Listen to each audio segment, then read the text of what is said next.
كظهور للرئيس الأمريكي السابق بيل كلينتون، احتفلت الشركات السعودية الأسرع نموا بجوائزها. First Gulf Company for Supplies and Contracting Limited. Thank you very much. Today, I want you to open your mind. Open your mind to the possibility that one day we will make contact with an intelligent civilization in outer space that could be thousands, millions of years ahead of us in technology.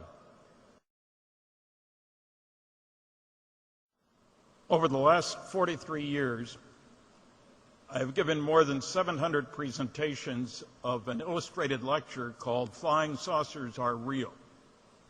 It lasts about 90 minutes. I cover 5 large-scale scientific studies that 98% of the people have never heard of. I deal with all aspects of the flying saucer phenomenon. Many different people are searching for extraterrestrial life in different places and with different methodologies. Some people are researching and investigating the UFO phenomenon. Other people talk about... The universe was discovered at the beginning of the 20th century and was confirmed towards the middle of the 20th century. The phenomenon is very complex. So the first thing a scientist has to do is to refrain from premature conclusions. It would be dangerous to jump to conclusions too early. But UFO phenomenon gives us examples of something that today are impossible in physics, but might be possible in the next few years or decades.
Il existe sûrement une explication logique à ces images étranges. Les scientifiques de la NASA étudient le document vidéo et concluent qu'il ne s'agit que d'un type de cristaux de glace formés par le déversement des eaux usées de la navette dans le ciel glacé de l'espace. So, whenever these ice particles are caught in the path of the space shuttle's engine exhaust, their course of direction is significantly altered.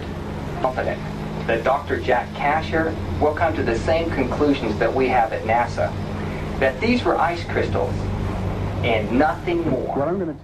Eh bien, ce que je vais vous dire est le résultat de mon analyse en tant que physicien et scientifique et en tenant compte de toutes les données disponibles.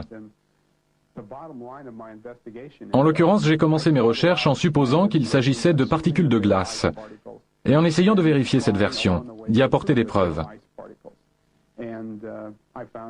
Mais avec tous les éléments que j'ai pu rassembler, je me suis aperçu qu'il s'agissait d'une position intenable.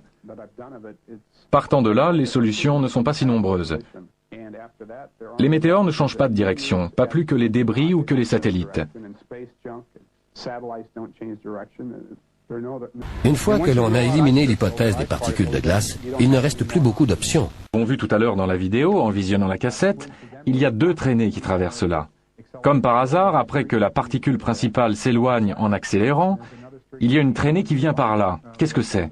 Et il y a une autre traînée qui vient là à droite, là où se trouvaient d'autres particules au moment où elles ont accéléré. Et le fait qu'il y ait eu deux flashs, un pré-flash et un flash, forme une sorte de coïncidence avec ces deux traînées. Et donc je ne dis pas vraiment ce qu'elles sont, je n'ai aucune preuve indiquant ce qu'elles sont.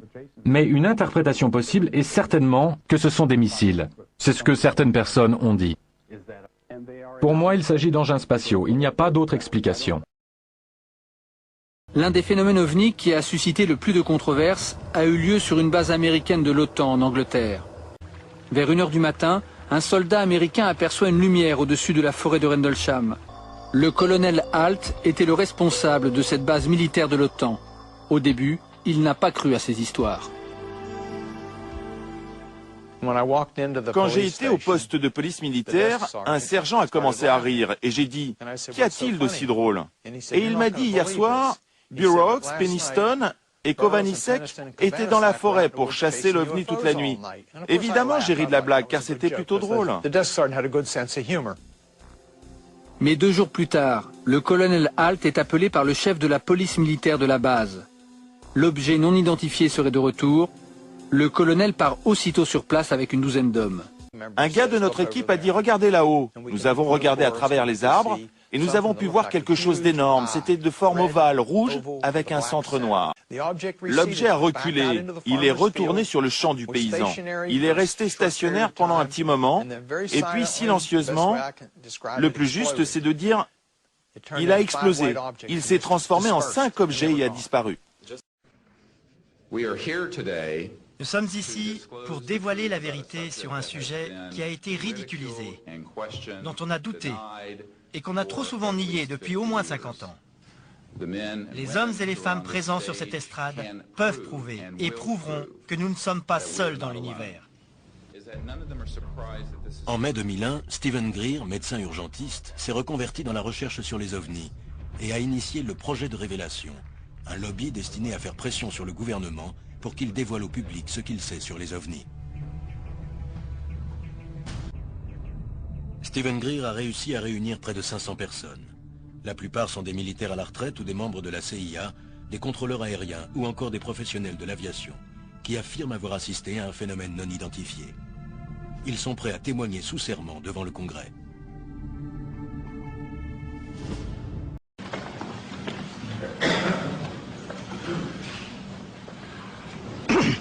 Good afternoon. My name is Charles I. Halt. I retired from the U.S. Air Force in 1991 as a colonel. During my military career, I was base commander of 2 large installations, and at the time of my retirement, I was in the Department of Defense Inspector General's office with total inspection oversight of all services and all service agencies. In 1980, I was reassigned from the Pentagon to RAF Bentwaters as a deputy base commander. At that time, Bentwaters was one of the largest tactical fighter rings in the world. L'affaire de la forêt de Rendlesham est la plus célèbre affaire d'OVNI. Elle est intéressante car il ne s'agit pas seulement de lumière dans le ciel. Nous avons un rapport clair et de nombreux témoins militaires qui parlent d'un engin qui a atterri.